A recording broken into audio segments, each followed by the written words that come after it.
네, 안녕하십니까. 기자 수첩 시간입니다. 가족, 친지 또 친구들과 함께하는 행복한 연말 연시에 돌입을 했지만 반대로 우려되는 부분이 많이 있습니다. 바로 각종 범죄율의 증가인데요. 연말에는 각종 연으로 빈집 터리범들이 많고 길거리에서 강졸도 사건도 끊이지 않고 발생을 하고 있습니다. 특히 연초부터 현재까지 LA시를 포함한 전국에서는 살인과 절도 등 강력 범죄가 급증해 왔기 때문에 우려를 더하고 있습니다. 연말 연시에 발생할 수 있는 범죄 유형 또 예방법에 대해서 이황 기자와 함께 이야기 나눠보겠습니다. 자, 이 기자 안녕하십니까? 안녕하십니까? 자, 이 기자, 연말이면은 각종 범죄들이 기승을 부리죠. 맞습니다. 이 연말이 되면 사실 가장 많이 일어나는 범죄가 바로 살인과 절도, 강도 등 강력 범죄라고 보시면 되겠습니다. 네. 이 아무래도 연말이면 쇼핑과 연휴 등으로 주민들의 외출이 많아지지 않겠습니까? 이 또 소비가 급증하다 보니까 아무래도 이를 노린 범죄가 기승을 부리는 겁니다. 특히 올해는 지난해와 다르게 코로나19 사태가 많이 완화됐죠. 코로나19 백신 접종자들도 대폭 늘어나는 등의 요소들이 작용한 겁니다. 그렇기 때문에 경제 활동은 다시 활발해지기 시작했고요. 또한 앞서 말씀드렸지만 주민들의 활동도 늘었습니다. 이러한 배경으로 올해 초부터 각종 범죄들이 급증하기 시작했는데요. 이 때문에 연말 각종 범죄들이 지난해보다 더욱 기승을 부릴 수 있다고 예측되는 겁니다. 네, 이 같은 범죄율 증가는 통계들이 증명을 하고 있죠. 맞습니다. 이 코로나19 사태 속의 강력 범죄율은 이 올 초부터 급증하기 시작했습니다. 특히 살인 사건을 포함한 강력 범죄 발생률이 치솟고 있기 때문에 우려를 낳고 있습니다. 네. 이 연말이 지나고 1년치 범죄율 통계가 나와봐야 알겠지만 올 초 집계된 범죄율 급증세를 짚어보면 이 연말 범죄율을 짐작할 수 있는 겁니다. 네. 이 LAPD에 따르면 지난해 살인 사건은 무려 38%나 증가한 것으로 나타났습니다. 이 피해자만 349명에 달해서 이 10년 만에 최고치를 기록했습니다. 이러한 증가세는 올해에도 이어지고 있는데요. 이 올해 시작부터 지난 2월 첫째 주까지 이 LA시 전역에는 무려 50건의 살인 사건이 발생했습니다. 이는 지난해 같은 기간 31건의 살인 사건이 발생했던 것과 비교하면 무려 19건 늘어난 겁니다. 네. 이 올림픽 경찰서가 관할하는 LA 한인타운에서도 1월 3일부터 30일까지 2건의 살인 사건이 발생했습니다. 이 살인에 더해서 총격 사건과 같은 강력 범죄도 기승을 부리고 있는데요. 이 기간 동안에만 보고된 총격 사건 피해자는 무려 192명에 달합니다. 자, 그러면 하나하나 좀 짚어보도록 하겠습니다. 먼저 절도 사건 많이 증가를 했죠. 맞습니다. 지금 현재 상점들이 문을 닫을 정도입니다. 이 LA를 포함한 캘리포니아주에 위치한 상점들을 대상으로 한 절도 범죄가 급증하고 있기 때문에 이 업주와 직원들의 우려가 높아지고 있습니다. 이 캘리포니아주 소매협회는 최근 들어서 LA와 샌프란시스코, 세크라멘토가 전국에서 소매 범죄율이 가장 높은 지역에 꼽혔다고 밝혔습니다. 네. 이에 따라서 수많은 상점들이 영업시간을 축소하거나 문을 닫아야 하는 지경에까지 이르는 건데요. 이 타겟의 정상 영업시간은 대부분 아침 8시부터 밤 10시까지지만 이 샌프란시스코에 위치한 6개 매장은 오전 9시부터 저녁 6시까지로 축소하는 조치를 취했습니다. 이 타겟은 치안당국과 협동해서 사태를 해결하기 위해 노력하고 있다면서 직원과 주민들의 안전을 위해서 일시적으로 운영 시간을 단축했다고 밝혔습니다. 네. 이 약국 체인이죠. 이 월그린스는 지난 3월 절도 범죄 피해로 10개 매장을 폐쇄할 것이라고 발표하기도 했습니다. 자, 이 기자, 이런 가운데 고가의 물건을 소지한 주민들을 타겟으로 하는 노상 강도 사건도 빈번히 발생하고 있죠. 맞습니다. 이 LAPD에 따르면 멜로즈 에비뉴와 LA 주얼리 디스트릭트 그리고 나이트클럽, 고급 레스토랑 등을 방문한 주민들이 길거리 강도 범죄 대상이 되고 있는 겁니다. 네. 이 값비싼 보석과 시계, 명품 가방 등을 소지한 주민들을 타겟으로 삼는 것인데요.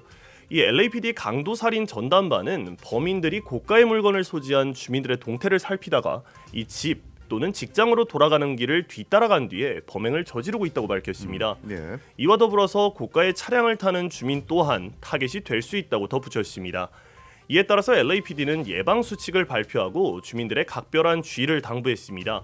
이 드렉 메디슨 공보관은 항상 주위를 살피고 보석과 시계, 명품 가방 등과 같은 고가의 물건들을 눈에 띄지 않는 곳에 보관할 것을 당부했습니다.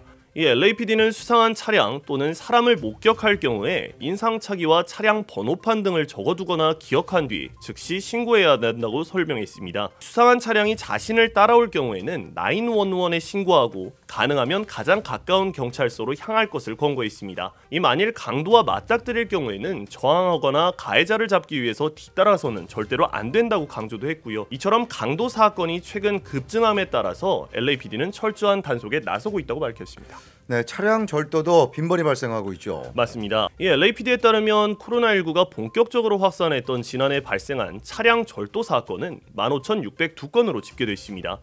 이는 1년 전인 지난 2019년보다 4,200여 건 증가한 건데요. 이 심각한 상황은 올해에도 이어지고 있습니다. 네. 이 올 초부터 현재까지 무려 16,776건에 달하는 차량 절도 범죄가 발생한 것으로 집계되고 있기 때문입니다. 이처럼 차량 절도 범죄가 기승을 부리는 이유는 코로나19 사태로 이동량이 줄어들다 보니까 이 주차된 차량 수가 급증한 데 따른 것으로 분석됐습니다. 특히 차량 수에 비해서 주차 공간이 부족해서 이중 주차한 차량들이 절도범들의 주 타겟이 되고 있는 것으로 드러났습니다. 이 LAPD 마이클 모어 국장은 주차 공간 부족으로 차량에 차 키를 놔두는 차량들이 절도범죄의 주 타겟이 되고 있다는 점을 꼬집었는데요. 이 주차 공간이 부족해서 이중 주차를 하게 되면 이동할 때마다 다른 차주가 나와야 하다 보니까 이러한 불편을 줄이기 위해서 차 키를 차량에 두고 내리는 경우를 짚은 겁니다. 단 이러한 차량 대부분은 평균 3일에서 5일 이내에 되찾았다는 설명입니다. 즉 절도범들이 앞선 차량들을 훔쳐 타고 달아난 뒤에 이 내부 물품들만 챙기고 달아나는 등 범행 이후 차량을 버리고 도주하는 것이죠. 네.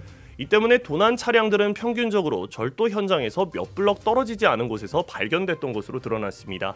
이 LAPD는 차량의 차 키는 물론 귀중품을 절대 보관하지 말고 만일 차량 인근에서 수상한 행동을 목격하는 사람은 이 즉각적인 신고를 당부했습니다.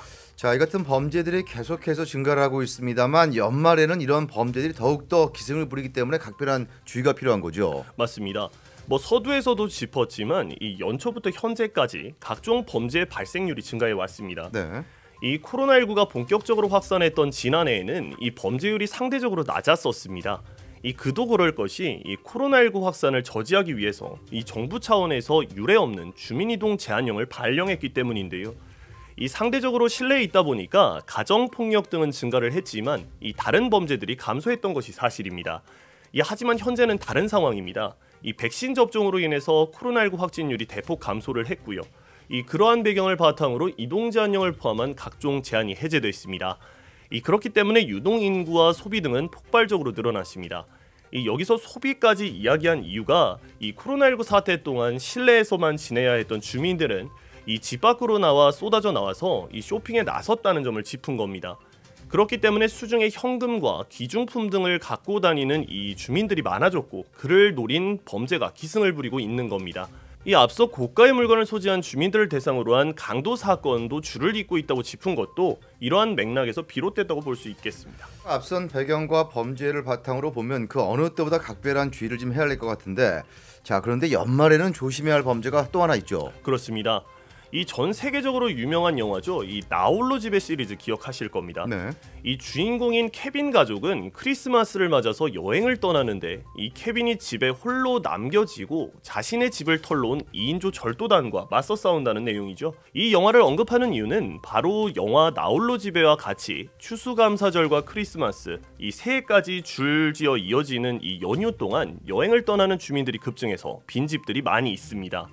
절도범들은 이때를 노리고 빈집털이에 나서는 건데요. 올해도 남가주에서만 400만여 명이 추수감사절 연휴에 여행길에 오르기 때문에 많은 집들이 비게 됩니다. 지난해와 달리 코로나19 확산이 줄어들었기 때문에 여행길에 오르는 주민들이 급증한 현재 빈집털이 사건은 그 어느 때보다도 기승을 부릴 것으로 전망됩니다. 자, 기자, 그렇다면 예방법들 어떤 것들이 있을까요? 네, 일명 낙낙 절도범들을 연휴 기간 동안 주거 지역을 돌면서 문을 두드린 뒤에 빈집을 확인하면 침입합니다. 네. 이에 따라서 LAPD는 여행을 떠나기 전 알람 시스템 등을 설치하거나 TV 타이머를 설정해서 주기적으로 작동될 수 있도록 해서 부재 중임을 노출시키지 말아야 한다고 강조해 있습니다. 또 이웃에게 여행 계획을 알려서 정기적인 자택 확인을 부탁하는 것도 빈집털이를 방지할 수 있는 대책이고요. 특히 연휴 기간 동안 공공기관 또는 각종 회사 직원이라고 소개하면서 이 문을 열어줄 것을 요구하는 경우 낙락절도에 먼저 의심해야 하겠습니다. 네. 이어 이름과 소속을 먼저 받아 해당 기관, 회사의 문의에 확인한 뒤에 이 문을 열어주거나 앞선 절차 뒤에도 의심이 가시지 않으면 이 낙락절도를 의심해 봐야 하겠습니다. 예. 이 또 여행 계획을 공개적으로 노출하는 것은 빈집털이의 타겟이 될 수 있기 때문에 SNS에는 가급적 여행 계획을 포스팅하지 말아야 하겠고요. 또 현금과 보석을 포함한 귀중품들은 이 세이프티 디파짓 박스와 이 거래은행 스토리지 등 안전한 곳에 보관해야 하겠습니다.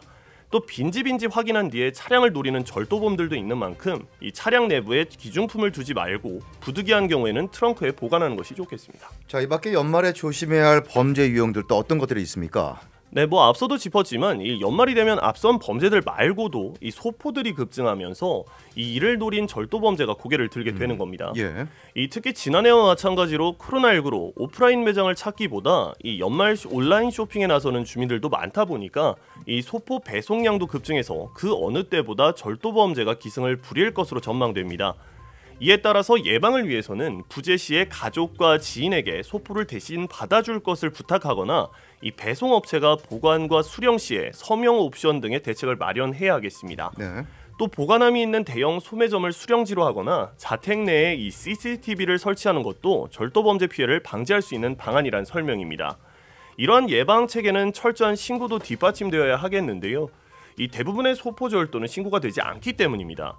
하지만 철저한 신고는 해당 지역 내 치안 강화를 이끌어낼 수 있음과 동시에 또 다른 피해를 방지할 수 있는 만큼 이 치안 당국은 주민들의 적극적인 신고를 당부하고 있습니다.